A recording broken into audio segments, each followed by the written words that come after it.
Mulle kui suurele ajaloofännile on digikultuuri arengu üks lahedamaid aspekte see, et vanades arhiivides tuulamine on tehtud väga mugavaks. Kui olen tegemas uurimistööd, koostamas sugupuud, kodukoha ajalugu või soovin niisama ajas rännata ja vanu ajakirju lehitseda, siis olen avastanud, et alati ei pea sugugi kõike endale arhiivist kätte tellima. On olemas nutikad digiteeritud arhiivikogud, millega võin väga mugavalt ja aegasäästvalt tutvust teha interneti vahendusel, kas või omas kodus. Digiarhiivide kasutamine on tegelikult väga lihtne ja põnev, aga päris esmakordsetele kasutajatele võib vaja minna lisajulgustust. Kõigepealt aga vaatame lähemalt, mida need kogud endas peidavad ja kuidas neid ka teistele külastajatele tutvustada. Tigar pakub võimalust otsida erinevate digiteeritud raamatute, ajakirjade, pildimaterjalide ja kollektsioonide vahel.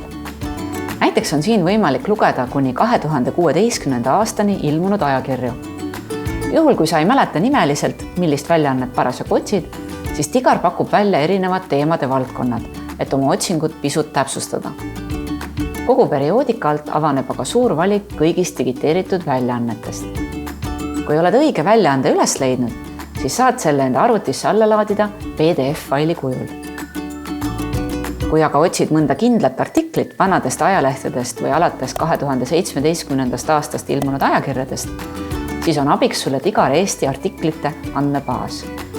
Kunstiarmastajatele on aga eriti magus maiuspala Eesti muuseumide kogud, kus võib leida väga palju digiteeritud teoseid, plakateid, fotosid, graafikat, maale ja palju muud. Lisaks muuseumikogudele on üks minu lemmikuid Rahvusarhiivi fotokogu.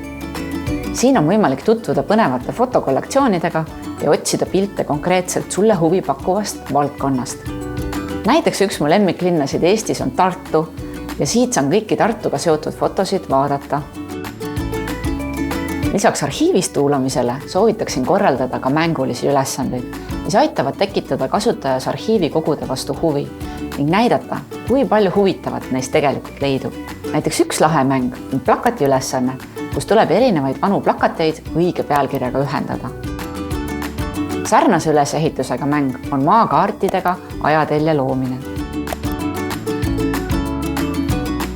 Kohaliku ajaloo tutvustamiseks on võimalik kujundada mäng, kus saab kasutada lõputul hulgal arhiivist saadud vanu fotosid või postkaarte ning paluda mängijal asetada need maakaardil õigele asukohale. Võimalusi on piiritult, tuleb vaid fantaasial lasta lennata. Digiteeritud kogud võimaldavad head ülevaadet ühiskonna arengust, kultuuri ajaloost ning annavad meile võimaluse kiigata olnud aegadesse ja mõista, kuidas ümbritsevat maailma mõtestati ja kujutati. Need on kasulikud nii akadeemilise uurimistöö tegemise juures kui ka niisama uudishimuste aja veetmiseks. Nendes võib veetva tunde ilma, et igav hakkaks.